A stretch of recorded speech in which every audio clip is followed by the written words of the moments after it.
एक समय की बात है, आसमान में अनगिनत चमचमाते सितारों के बीच एक छोटा सा तारा रहता था जिसका नाम ट्विंकल था। वह भले ही सबसे छोटा था, लेकिन उसकी चमक सबसे तेज थी। हर रात वह अपने सितारा दोस्तों के साथ खुशी खुशी नाचता और पूरे आसमान को रोशनी से भर देता। एक शाम जब आसमान गहरा नीला हो गया, ट्विंकल ने कुछ अद्भुत देखा। एक टूटता हुआ तारा बड़ी तेजी से आसमान में लहराता हुआ जा रहा था। वाह, कितना सुंदर है! वह उसे देखने में इतना मग्न हो गया कि अचानक संतुलन खो बैठा और धप, ट्विंकल धीरे धीरे नीचे गिरता गया और एक हरी भरी घास के मैदान में आ गिरा। ओह, मैं कहां आ गया? उसी समय एक नन्ही बच्ची वहां से गुजर रही थी। उसका नाम लूना था। उसकी आंखें तारों जैसी चमक रही थीं और वह चमकीली नीली फ्रॉक पहने थी।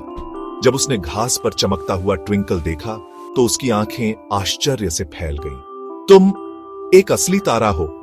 हां, लेकिन मैं आसमान से गिर गया हूं। लूना ने उत्साह से सिर हिलाया।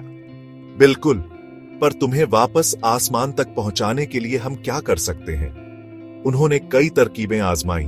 एक लंबा पेड़ पर चढ़ा, एक ऊंचा टॉवर बनाया, यहां तक कि गुब्बारों को भी ट्विंकल से बांध दिया, लेकिन कुछ भी काम नहीं आया।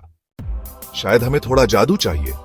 चमकता तारा, इतना प्यारा, आसमान में जाए दोबारा। उसने अपनी आंखें बंद की और धीरे से एक मनपसंद प्रार्थना की। जैसे ही लूना ने यह कहा, हल्की सी ठंडी हवा चली और ट्विंकल धीरे धीरे ऊपर उठने लगा। वह फिर से चमकने लगा और लूना को उसने मुस्कुराकर अलविदा कहा। धन्यवाद लूना। अलविदा ट्विंकल। मैं हर रात आसमान में तुम्हें खोजूंगी। उस दिन के बाद जब भी लूना ने आसमान में सबसे चमकीला तारा देखा, वह जानती थी कि वह उसका प्यारा दोस्त ट्विंकल है। समाप्त।